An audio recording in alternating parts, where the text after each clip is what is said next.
قانون ساز کونسل کے صدر نشین جی سکھیندر ریڈی نے حالیہ فٹ بال میچ میں بہترین کھلاڑی کا ایوارڈ وزیر اعلیٰ ریونت ریڈی کو پیش کیا۔ انہوں نے اس سلسلے میں وزیر اعلیٰ کو مبارکباد بھی پیش کی۔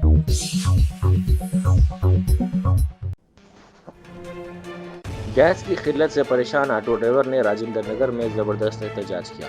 کئی آٹو ڈرائیور پلر نمبر 290 کے پاس جمع ہو گئے۔ بعض آٹو ڈرائیورز نے دھمکی دی کہ وہ خودکشی کر لیں گے۔ وہاں موجود کھمبے پر ایک آٹو ڈرائیور چڑھ گیا۔ اچانک رات میں مصروف ترین سڑک پر احتجاج سے گھنٹوں ٹریفک جام ہو گئی۔ سینکڑوں گاڑیاں روڈ پر پھنس گئیں۔ پولیس کو کافی مشکلات کا سامنا کرنا پڑا۔ تقریباً آدھے گھنٹے کی جدوجہد اور سمجھانے کے بعد آٹو ڈرائیور نیچے اتر آیا۔ احتجاجی آٹو ڈرائیورز نے حکومت اور وزیر اعلیٰ کے خلاف نعرے بازی بھی کی اور الزام لگایا کہ حکومت ان کے مسائل نظر انداز کر رہی ہے۔ گیس نہ ملنے کی وجہ سے ان کے گھروں میں چولہا جلنے کے مسائل پیش آ رہے ہیں۔ احتجاجی ڈرائیورز نے وزیر اعلیٰ کو الٹیمیٹم دیا کہ اگر یہ مسئلہ حل نہیں کیا گیا تو حالات مزید خراب ہو جائیں گے۔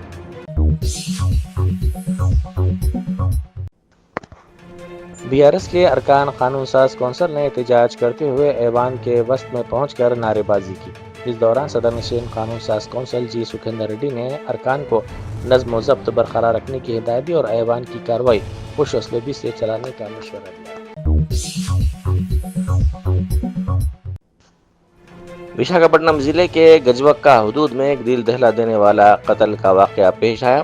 نیوی کے ملازم رویندر نے اپنی معشوقہ 28 سالہ مونیکا کو چاقو سے قتل کرنے کے بعد اس کی ناش کے ٹکڑے کر دیے۔ اطلاعات کے مطابق آدھی ناش فریج میں رکھی گئی جبکہ باقی حصہ گھر کے ایک کونے میں چھپا دیا گیا۔ بعد ازاں ملزم نے خود پولیس کے سامنے سرنڈر کر دیا۔ ریاستی وزیر ٹرانسپورٹ پونم پربھاکر اور رکن اسمبلی ڈی ناگیندر نے گرین موبلٹی کو فروغ دینے کے مقصد سے منسٹرز کوارٹرز سے اسمبلی تک الیکٹرک گاڑی میں سفر کیا۔ وزیر ٹرانسپورٹ نے اس موقع پر کہا کہ تلنگانہ حکومت ماحولیاتی تحفظ اور آلودگی میں کمی کے لیے الیکٹرک گاڑیوں کے استعمال کی بھرپور حوصلہ افزائی کر رہی ہے۔ اس سلسلے میں روڈ ٹیکس اور رجسٹریشن فیس میں 100% چھوٹ دی جا رہی ہے جبکہ چارجنگ اسٹیشنز جیسے بنیادی ڈھانچے کو بھی فروغ دیا جا رہا ہے۔ انہوں نے بتایا کہ سرکاری ملازمین کو الیکٹرک گاڑیوں کی خریداری پر 10 سے 20% رعایت دی جا رہی ہے جس میں ٹاٹا موٹرز نے اہم رول ادا کیا ہے۔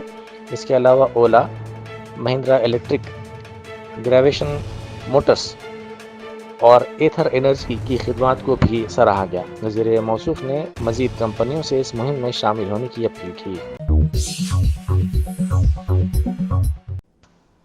شہر کا سرکردہ تفریحی مقام ٹینک بنڈ جو کبھی غریب اور متوسط طبقے کے لیے بہترین پکنک اسپاٹ سمجھا جاتا تھا اب سرکاری لاپرواہی کا شکار ہوتا جا رہا ہے۔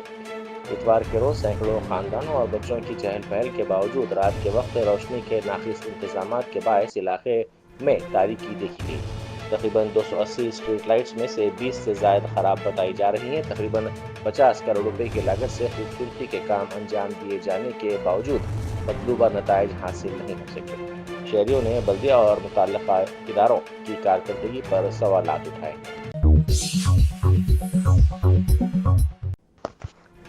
بی آر ایس کے کارگزار صدر کے ٹی راما راؤ کی رہائش گاہ پر پارٹی کے ارکان اسمبلی کا اجلاس منعقد ہوا۔ اس اجلاس میں فیصلہ کیا گیا کہ پارٹی قائدین کا ایک وفد وٹی ناگولا پلی میں مبینہ اراضی کے قبضوں کے معاملے کا جائزہ لے گا جو کہ وزیر پونگولیٹی سرینواس ریڈی کے فرزند سے منسوب کیے جا رہے ہیں اور متاثرین کو یقین دہانی کروائی جائے گی۔ آئی ڈی اے بولارم کی ایس سی کالونی میں واقع ایک عمارت میں شارٹ سرکٹ کے نتیجے میں زبردست آگ بھڑک اٹھی۔ آگ تیزی سے پھیلنے پر عمارت میں مقیم 16 خاندان خوفزدہ ہو کر اپنی جان بچانے کے لیے باہر نکل آئے۔ اس واقعے میں کسی کے جانی نقصان ہونے یا پھر کسی کے جھلسنے کی کوئی اطلاع نہیں ملی، تاہم 4 4 ویلرز گاڑیاں اور ایک غریب خاندان کا گھریلو سامان مکمل طور پر جل کر خاکستر ہو گیا۔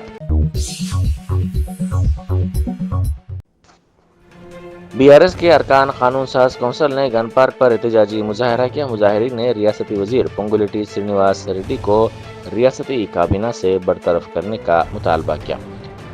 ان احتجاجی ارکان نے ریاستی وزیر پر بدعنوانیوں اور بے قاعدگیوں کے الزامات کی تحقیقات کے لیے ایک ہاؤسنگ کمیٹی تشکیل دینے کا ریاستی حکومت سے مطالبہ کیا۔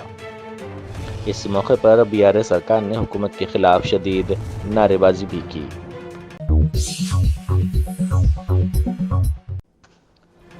ٹیک کی مسجد نامپلی میں حج 2026 کے لیے 9واں تربیتی کیمپ کامیابی کے ساتھ منعقد کیا گیا۔ تلنگانہ اسٹیٹ حج کمیٹی کے صدر نشین سید غلام افضل بیابانی خسرو پاشا نے عازمین حج سے خطاب کرتے ہوئے مناسک حج، سفری انتظامات اور دیگر ضروری امور پر تفصیلی رہنمائی کی۔ اس کیمپ کا مقصد عازمین حج کو بہتر اور آسان حج سفر کے لیے تیار کرنا تھا۔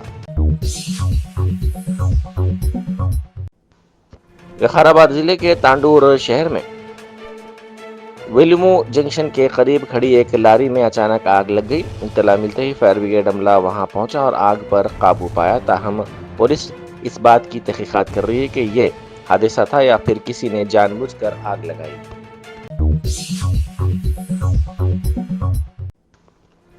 مرکزی وزیر زراعت شیوراج سنگھ چوہان نے کسانوں کو مدھیہ پردیش کے رائسن میں 11 سے 13 اپریل تک منعقد ہونے والے قومی زرعی میلے میں شرکت کی دعوت دی ہے۔ انہوں نے کہا کہ اس میلے میں جدید زرعی تکنیک اور سرکاری اسکیموں کے بارے میں براہ راست تربیت فراہم کی جائے گی۔ میرے پریے کسان بہنوں اور بھائیوں، بھانجے اور بھانجیوں، آپ سب کو پرنام۔ کسانوں کی سیوا ہی میرے لیے بھگوان کی پوجا ہے، اور سیوا ہوگی ان کی آئے بڑھنے سے۔ پردھان منتری جی کے نیترتو میں کسانوں کی آئے بڑھانے کے لیے کئی طرح کی یوجناؤں پر نرنتر کام چل رہا ہے۔ بیج سے لے کر بازار تک کئی یوجنائیں بنائی گئی ہیں، اور نئی کرشی پدھتیاں اور نئی تکنیکی کا استعمال بھی اس کے لیے ضروری ہے۔ لیکن نئی تکنیکی ہو، نئی پدھتیاں ہو، یوجنائیں۔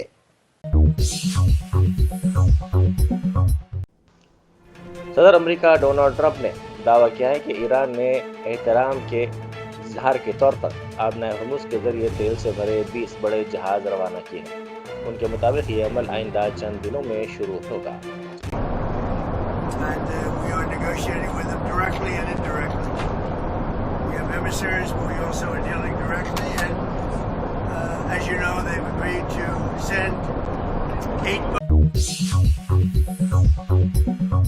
جرمنٹن super speciality hospital national award winner doctor Mir Jawad Zar Khan, German trained senior orthopaedic surgeon and director, ماہر ڈاکٹرز ڈاکٹر واصف اعظم اور doctor Bharavi Chanduri, senior cardiologist اور دیگر ڈاکٹرز نمایاں خدمات انجام دے رہے ہیں۔ Robotic surgery, advance cath lab, MRI، operation theatre, ICU، 2D ultrasound جیسی سہولیات سے آراستہ کارپوریٹ لیول ہاسپٹل، واجبی فیس میں ہر مرض سے شفا یابی کے لیے جرمنٹن سپر اسپیشلٹی ہاسپٹل، عطاپور،